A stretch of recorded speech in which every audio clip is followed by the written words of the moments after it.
There is this very disturbing trend that you get to see on Twitter happening quite often. And usually the gaming press ignores it, which is why I'm making this video, because I'm surprised to see Polygon actually addressing it in one article. But I think that this is going to be the end of it. We're not going to hear about this anymore. So what I'm talking about is some very unhinged and clearly disturbed individuals, all of them being far-left activists with hammers and sickles and roses in their bio, that congregate around various IPs, and then they become incredibly toxic. Now, I don't use the word toxic lightly. What I mean is that these people are going to dox and harass and try to get others fired if you disagree with them. And they have some very hot takes. For example, when it comes to Mass Effect, they believe that there is a correct way of playing the game. You need to play as a female shepherd. You need to allow Garrus and Talizora to fall in love, so you're not allowed to romance any of them. And if you disagree with them, they go after you. Right? So doxing, trying to find offensive things that you said on Twitter to get you fired from your employer. And all of these are pretty fine with Twitter, I guess. Like they don't get upset if you try to get someone fired. It's not against the TOS, and the press doesn't really consider this to be harassment and bullying. They will lecture like the toxic white male in the video gaming community, but this is fine. Right? And I think it's mostly because these people are also the attack dogs of the progressive gaming press. The journalists love them because if someone pisses off the journalist, then they can just write a mean article about that person and get the hive mind to dogpile that individual. Now, what's interesting is that the IPs that they're going around, these people congregate around, are rarely IPs that are trying to pander to them. Like they're not gathering around the female Ghostbusters IP. They're not going to gather around the Black Superman TV show or movie or whatever they're making, or the Black Albert Wesker one on Netflix. No, they gather around like some things you wouldn't even think that they would. Like, for example, Five Nights at Freddy's. And they create like some very disturbing fan art. And I think there's like even hentai games based on it. And maybe it's because like furries are attracted to this. I don't know, but suffice to say is that they do not appreciate when they find out that the developer, like the actual person that brought them the game, has donated money to Donald Trump. They will try now to figuratively kill the artist. Like every trace of him being wiped from the internet. And the same people did this to Notch, the creator of Minecraft, which had some very right-wing takes on Twitter. And now that Minecraft is under new management, they completely erased any mention of Notch from developing the game. I mean, it's just like bizarre. These people cannot separate the art from the artist. But if you were to complain that, for example, you don't like Star Wars because of Kathleen McKennedy, whatever her name is, that they're going to get angry. It's like, oh, well, why can't you just enjoy the movie? What does Kathleen have to do with Star Wars, you know? Or if you said you don't enjoy Harry Potter because of J.K. Rowling, like those people would say, well, why? What does it have to do? Just enjoy the thing. Like, it's a good book. Like, But now that J.K. Rowling is a transphobe, they completely hate her, and they want to remove all traces from her as well. That's a different conversation. But I just want to show you how vicious these people are, right? Like they bullied this developer off the internet. And when I say bullying, right, I don't mean like what they would consider bullying. Because I don't think like getting harsh words on the internet is enough to justify a person complaining. I mean, yeah, sure, it's not nice, but you can mute people, you can block them. No, what they do is they went to this guy's house. They doxed this person. They threatened his family. Okay, all of this over a video game. These people are deranged. They need to be locked up for their own safety, but not only that, for other safety, right? Other people's safety.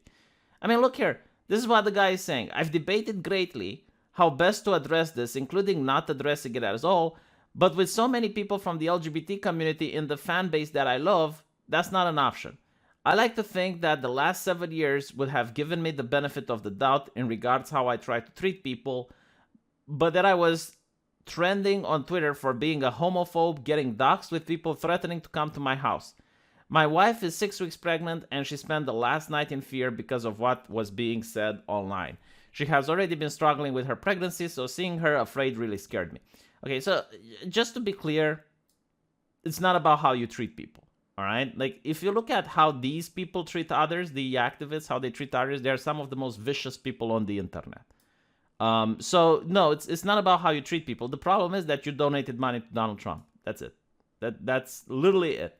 Okay, and nothing you can do or say is going to change these people's mind because they're having catharsis as they're fucking with you. That they feel good as they're fucking with you. It's got nothing to do with you having to be a better person or the way you treat others. No. If you would have changed the things they're complaining about, they would find other things to complain about. So all of this because I exercise my right and duty as an American citizen to vote and support the candidates who I felt could run best the country. For those who took the time to look, you saw that the candidates I supported, including men, women, white people, black people. Okay, so he's justifying himself and blah, blah, blah. But this is like something that the press doesn't mention. It's something that, you only got one article about it from Polygon. But I guarantee to you, like, if people were to do this to a progressive individual, like they would do this to, I don't know, Zoe Quinn, you would just find like dozens of articles. You would just, well, I don't even think you could do it to someone like Zoe Quinn, because immediately Twitter would ban anyone that does it. In fact, that's the alleged reason why Twitter's Trust and Safety Council was created, in order to protect people from evil online words. But, let me show you something. Polygon has a comment section. Like, they're one of the few websites on the internet that didn't give their comments this ability. And you're going to see people cheering this stuff on. I don't do this for the money anymore, says the game developer. No shit, that's why you're giving it to Mitch McFucking-Connell. Like, have you ever seen anyone that supports left-leaning causes on the internet getting this type of treatment?